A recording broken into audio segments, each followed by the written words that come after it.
All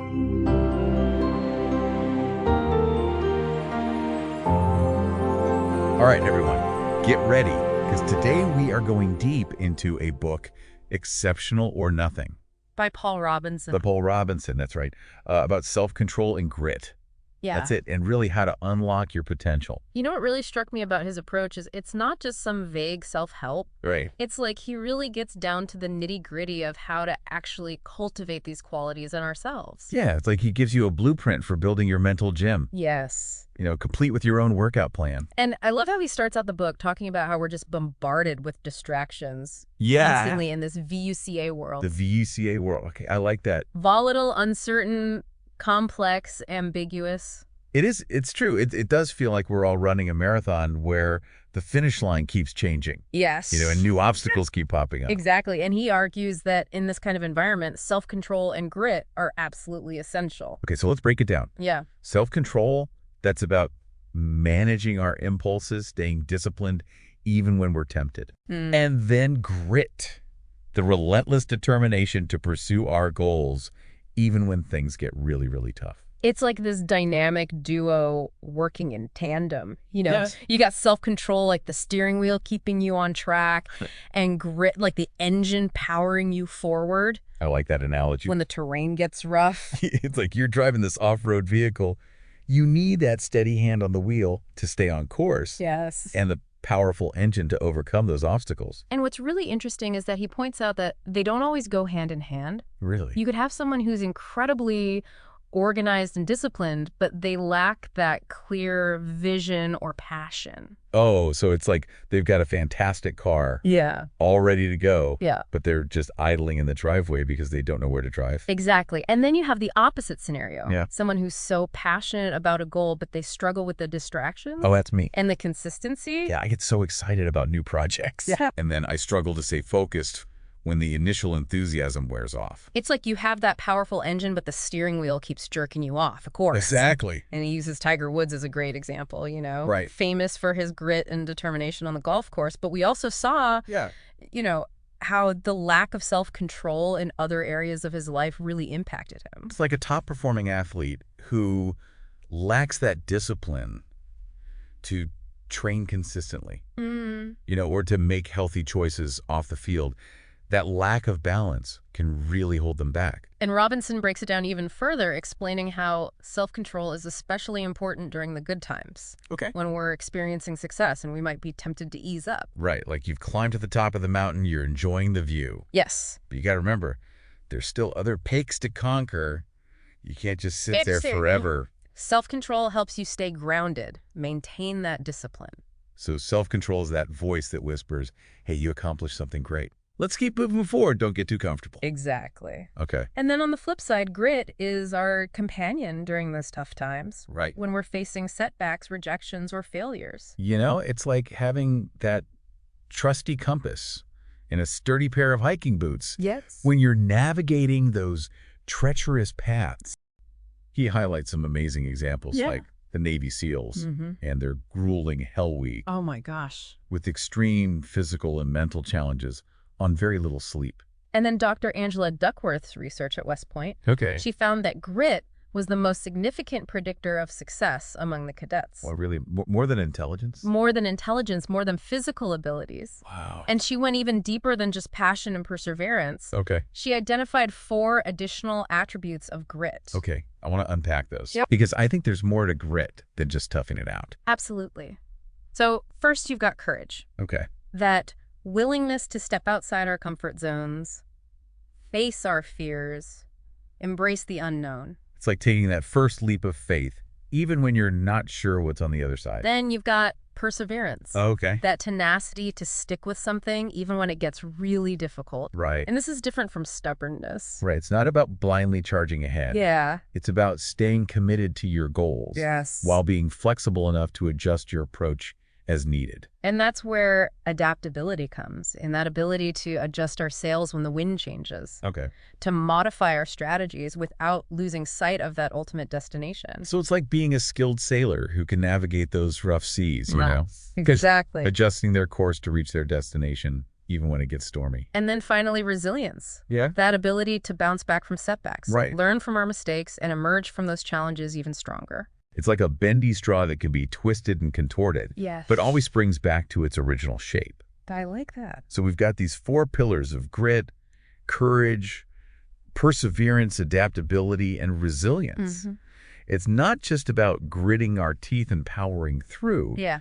It's about approaching challenges with this combination of determination and flexibility. Yes. Knowing that we have those inner resources to overcome whatever obstacles we face. And he emphasizes that both of these qualities, grit and self-control, they're not fixed traits. Okay. They're muscles that we can build through practice, conscious effort, and the right strategies. So even if we weren't those kids who could resist that marshmallow, we can still develop these skills and cultivate that inner strength. Absolutely. And that's where the book gets really exciting. Okay. He dives into specific strategies for building self-control and grit, Okay. offering us tools and techniques we can apply in our daily lives. All right. This is where we go from those aha moments to, okay, how do I actually make this happen? Yeah. I'm excited to explore those strategies. Me too. And see how we can implement them to unlock our own potential. Absolutely. So you ready to move from those aha moments to, okay, how do I actually do this? Absolutely. I'm fired up to hear about those strategies. It feels like we've climbed to the top of this mountain. Yeah. But now we need that map to get back down and start applying all this stuff. He provides a ton of really practical advice. And what I think is really refreshing is his emphasis on, building these qualities gradually. Right. It's not about some overnight transformation. Yeah, I think that's where we get caught up. Sometimes it's all or nothing. Yes. If I can't be perfectly disciplined, then what's the point? Exactly. And he reminds us that it's an ongoing process. Okay. It's about making those small, consistent choices that compound over time. Yeah. It's like training for a marathon. You don't just show up and run 26.2 miles, Right. You start small. Yeah. You gradually build up that endurance. Great analogy. And just like with marathon training, he suggests starting with these small, achievable goals. Okay. So instead of saying, I'm going to be the most disciplined person on the planet, Right. maybe you start with, I'm going to meditate 5 minutes every morning. Okay. I can get behind that. Right? That feels doable. Yes. And once that becomes a habit, you can gradually increase it. Right. Or add something else to your routine. Yeah. Build it up. Exactly. And he really stresses the importance of consistency. It's not about being perfect. It's about showing up and doing the work even when you don't feel like it. See, that's where I struggle.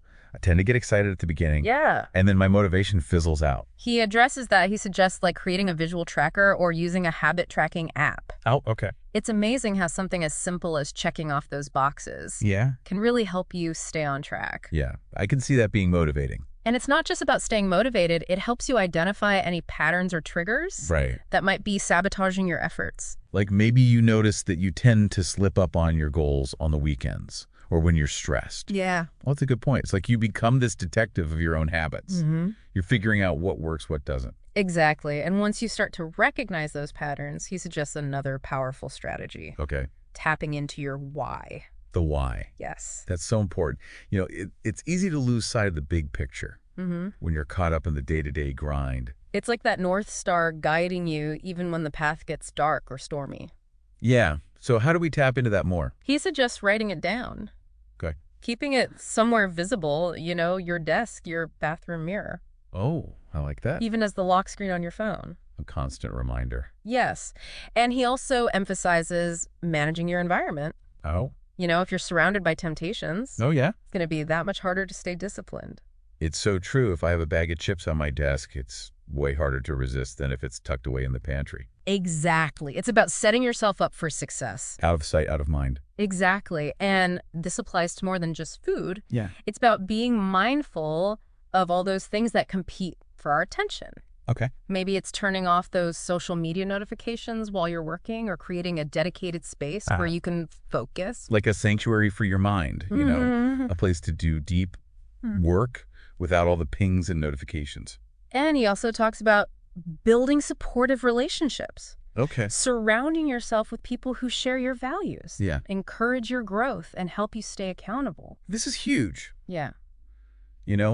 I'm way more likely to stick to my goals. Yeah. If I've got someone cheering me on. Like a cheerleading squad. Exactly. And on the flip side, you got to be mindful of those relationships that might be draining your energy. Yes. That might be pulling you away from your goals. It's okay to set boundaries, Right. Protect your time and energy. That's not selfish. No, it's strategic. About creating an environment that supports your aspirations. Like weeding your garden, Yes. Got to remove those invasive plants that are choking out the flowers. Now, even with the best environment and support system, we all know life throws curveballs.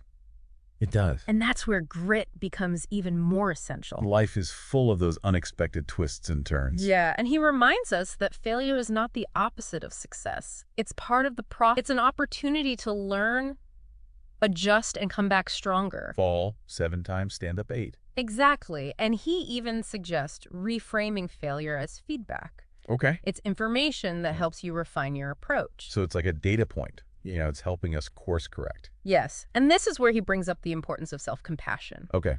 We need to be kind to ourselves. Yeah. When we stumble, recognizing that we're all human. Yeah, we're way harder on ourselves than we would be on a friend. It's so true. We need to give ourselves that same grace and understanding. And he encourages us to celebrate those small wins along the way. Yeah. It's easy to get so focused on the end goal that we forget to acknowledge our progress. Those small victories, those moments where we overcome a challenge. Yes. Those are the building blocks, It's like giving yourself a pat on the back for every mile you run in that marathon. Yeah. Those moments of positive reinforcement? It keeps you going. Yes. Yeah. So it's not just about enduring hardship. It's about finding those moments of joy and celebration along the way that fuel your resilience. I like that. And that's what makes this approach so powerful. It's practical strategies. Yes. With this underlying message of self-compassion and encouragement. Like he's saying, hey, this journey might be challenging, but you got this. Yeah. You have the strength to achieve amazing things. You're not alone. You're not alone. And he takes it a step further by showing us how these principles can be applied, to specific areas of our lives. Right. Careers, finances, relationships, health. Okay. Now that's what I'm talking about. He gives you concrete examples of how we can tailor these strategies to achieve real results. I am ready to dive into those specific applications and see how we can leverage this stuff to create the life we want. Me too. Okay. So let's get down to brass tacks. We've explored self-control and grit. We've got some strategies for building these qualities.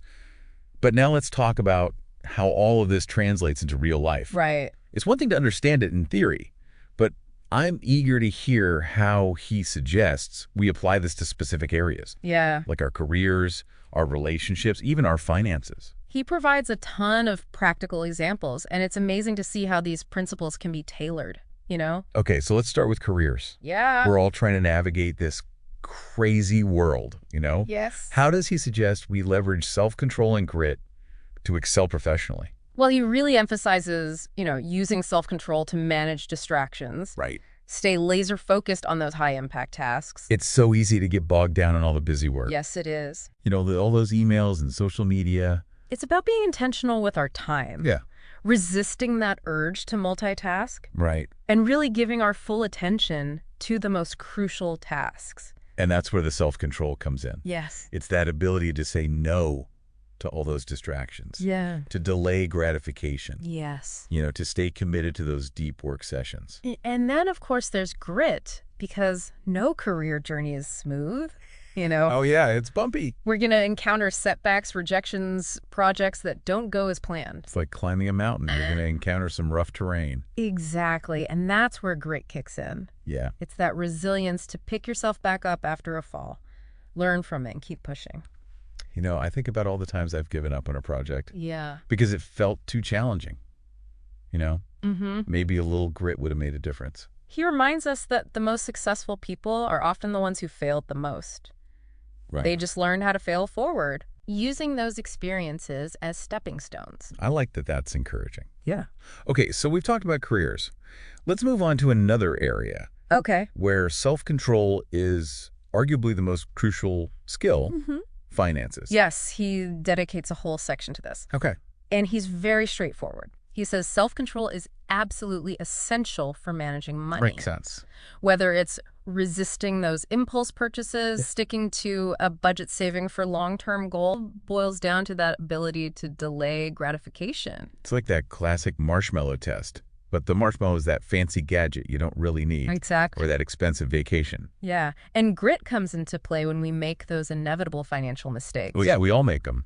Maybe we overspent or made a less than ideal investment. Happens to the best of us. I've had my share. But it's not about beating ourselves up. Okay. It's about having that grit to bounce back. Right. Adjust our strategies and keep working towards those goals. So it's not about avoiding mistakes altogether. It's about learning how to respond to those challenges. Exactly. And that resilience, that ability to learn from our mistakes and course correct, that's key.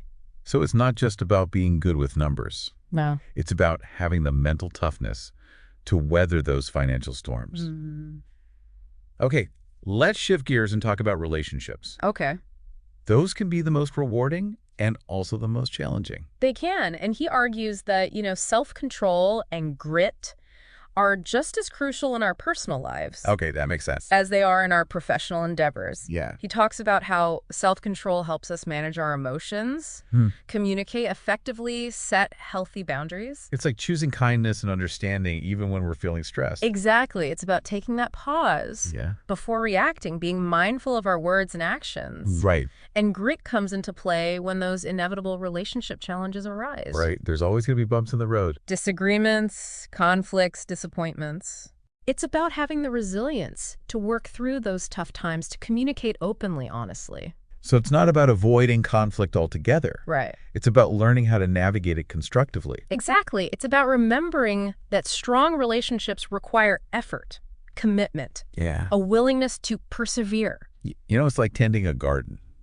Yes. You have to weed out the negativity, nurture the positive aspects. I love that. And as we're talking about all these different areas, I'm seeing a common thread. Self-control and grit seem to be those universal success ingredients. It's like the secret sauce Yeah. for a fulfilling and meaningful life. And he reminds us that these aren't fixed traits. They're skills we can develop. We have the power. That's empowering. It's like we're not just passengers on this journey. We're the drivers. We are, and he reminds us it's not a destination, it's an ongoing process. There's always room for improvement, another challenge to conquer. It's like we're constantly climbing this mountain. Yeah. And the view keeps getting better. He leaves us with a really powerful message.